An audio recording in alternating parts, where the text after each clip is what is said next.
one told you life was gonna be this way? Your job's a joke, you broke, your love life's the old way. It's like you're always stuck in second gear. When it hasn't been your day, or week, or month, or even your year. But I'll be there for you.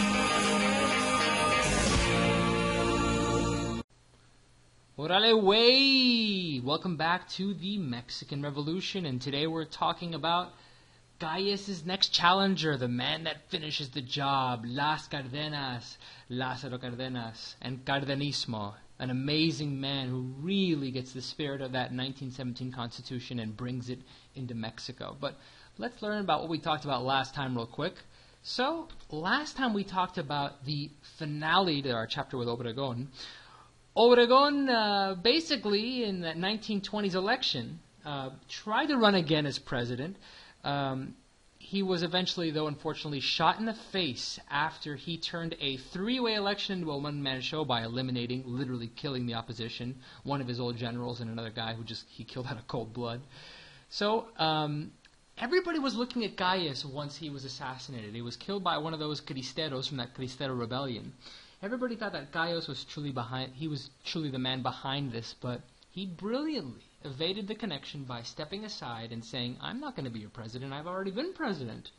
And instead, Congress chose Emilio Gil. Now, Emilio Gil, his presidency was basically, completely overshadowed by the Great Depression. But during this time, this is when Calles will form his new political party. He took a page from Morones and said, your union has worked so well.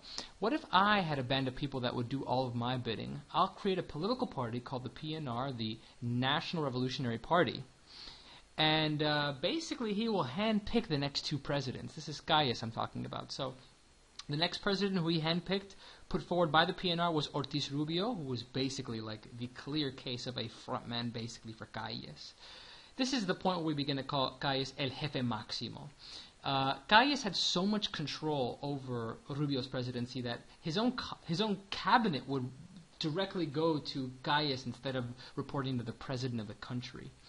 And because there was a Great Depression in this time, it was such a bad time economically, there was a revolving door of congressmen leaving their position because people were so unhappy with the way things were going. And it was Calles who hand-chose every single member of Congress in this time because of a revolving door in the congressional seats. So the next president after Rubio resigned because he was just so fed up with this Calles figure being the real president was Abelardo Rodriguez. And he basically noticed how Rubio was handled and at least tried to distance himself and get his own cabinet to be loyal to him.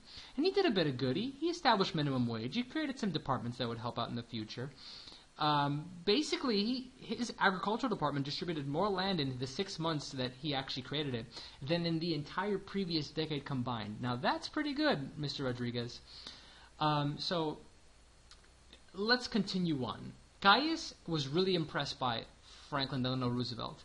And he was really impressed by the New Deal that was happening in the northern border. Remember, the New Deal which is what lifted Americans out of their Great Depression.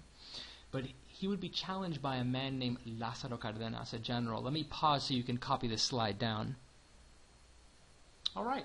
So, General Cardenas, he grew up during the Revolution, and he saw that all of the goals, all the things that Zapata, Villa, Madero, Carranza, all these things that people died for were being stifled by Calles' new political party. Basically, he had full control of the country, and he was not doing enough in his mind. So, in the next election, Lázaro Cárdenas would win by a landslide victory because people were really aware of the fact that Calles basically controlled the country through the Partido Nacional Revolucionario, the PNR. So he campaigned on a series of things that would be very progressive, like transportation improvements, giving back land, education, more machinery for the agriculture in Mexico, and most important of all, for the purposes of the future, non-exploitive capitalism. So it's not that he was socialist, he was still a capitalist, but Cardenas didn't want the foreigners in the world to just take over and control Mexico like they had in the past. So He won the election of 1934, although remember, Calles is still around. In fact, Calles had technically approved of him to go forward. But instead of moving into the palace, as every president had in the past, this is the same palace, by the way, where eventually Madero was killed, if you remember that 10-day massacre back in the day. He moved into a house, so you could already show you that he was more humble than your average president. He cut his salary, he didn't need the money. Instead of being a leader those first 2 years almost, instead he went out and he just met with the people. He got to know the people of Mexico. And in doing so, he built a lot of support outside of Calles' influence. When he met with the workers, he made sure to meet with non-CROM workers, because remember that CROM and Calles PNR were working hand in hand. So he met with lots of, remember that the one that I told you about in the past, the other union, the Marxist unions, that would be Cardenas' best friends. He met with also lots of peasants that had nothing. And in those 2 years where he traveled the country, he built much of the people's trust. They loved Cardenas. Okay? So here we can see Time magazine and an early copy of it, finally proud of their Mexican leader. And here we can see paintings of Cardenas meeting the Mexican people. People were very fond of him. The palace that used to house every single president before Cardenas was now made into a museum for the people to enjoy. And in it you saw all the amazing murals that represented the revolution. Those murals that I've shown you in these slides that we will see in one of the upcoming lectures, all the murals. Most of them are in this museum. Here you can see a great shot of the revolution, and we don't have time. Maybe you want to pause it and just take a good look at this, but if you were to really take a close look at this, you would see much of Mexico's history in this one photograph, whether it's independence from Spain or it's the revolution itself. You can see that little piece right there we've talked about a lot. Other murals that you can see here. A lot of them deal with the Aztec history of Mexico and Mexico City and Teotihuacan and all that. Very beautiful. So let's look at this quick video on Cardenas' rise to power. For president. He wins by a landslide, and Mexico celebrates.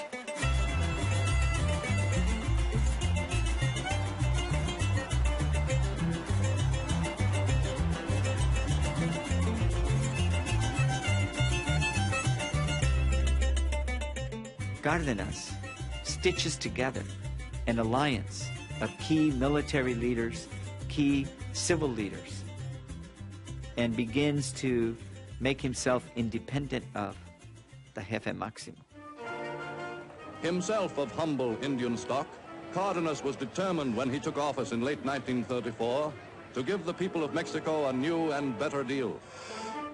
President Cardenas begins to implement some of the meaningful changes that had been promised by the 1917 Constitution. Changes that the presidents before him had failed to make.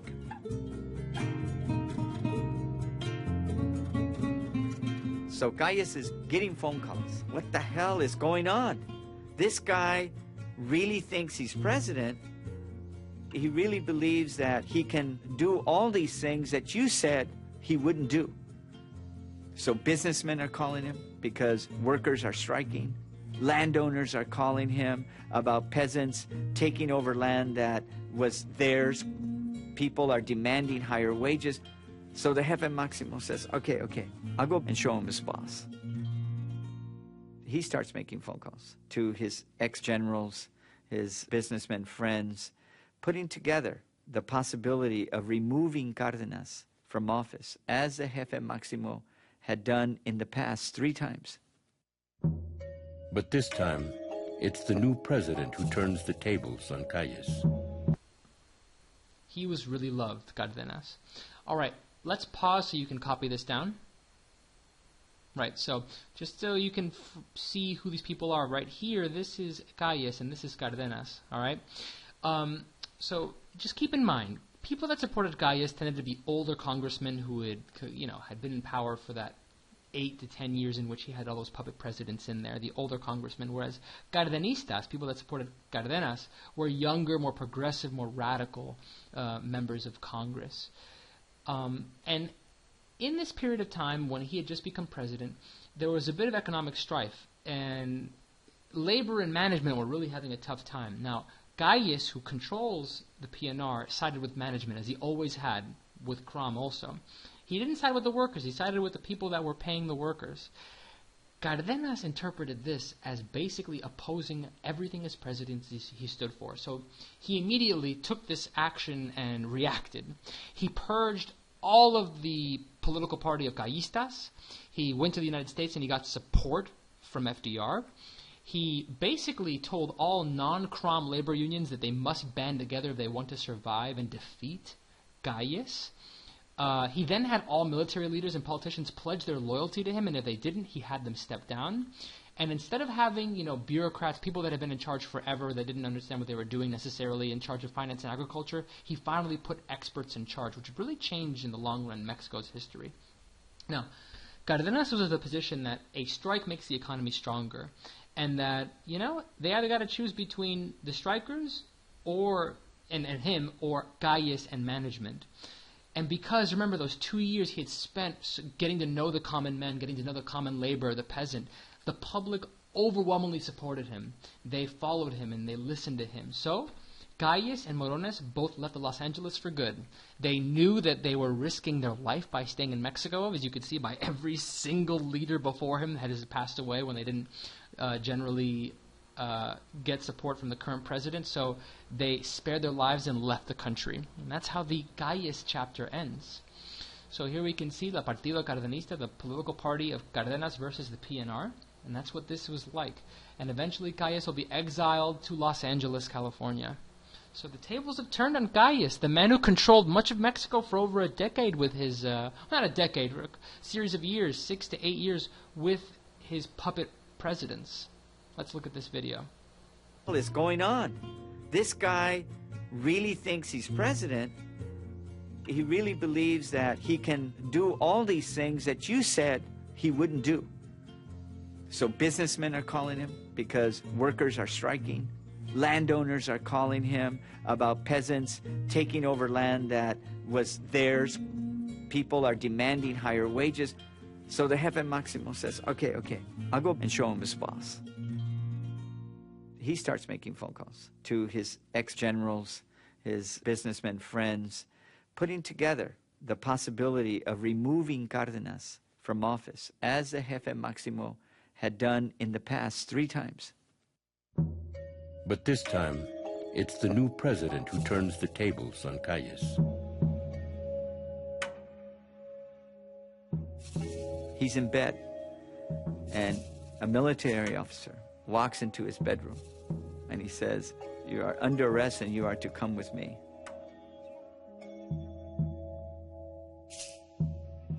He takes him to the airfield, puts him on a plane, and says, "Don't come back, because it would be very bad for your health." So on April the 16th, 1936, Plutarco Elias Calles, the ex-Jefe Máximo of Mexico, lands in an airport in San Antonio, Texas. And when he gets off the plane, he's kind of like a greenish color, because he can't believe that not only was he kicked out of Mexico, but I suspect among the reasons why he looked so ghastly is that he couldn't believe that he was still alive. Fui obligado a abandonar mi país por procedimientos violentos e ilegales, sin causa justificada alguna.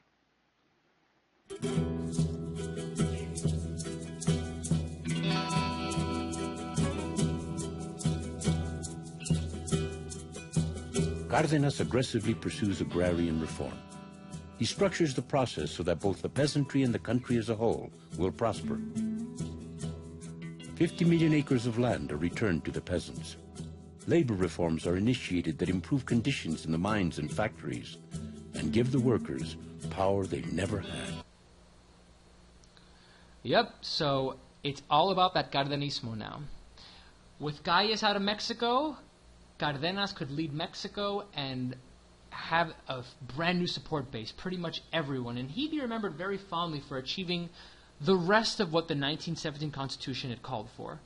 A land and labor reform had begun under people before him, but really what he's remembered for, and we'll cover this more next time, is for nationalizing the oil and creating the largest company in all of the Americas, Pemex, standing up to foreign nations without nations invading, and this is in the 40s, creating the most advanced social education policies, having technology and democracy really play a huge role in the education of Mexicans, having unprecedented amount of help for the poor farmers of Mexico, and he even changed the name of the party that got him elected. The PNR now was called the PRM, the political party of the Mexican Revolution, the Partido Revolucionario Mexicano, and it included all laborers, not just Crom. Okay, now all laborers were included, and of course the peasants who had nothing to their name.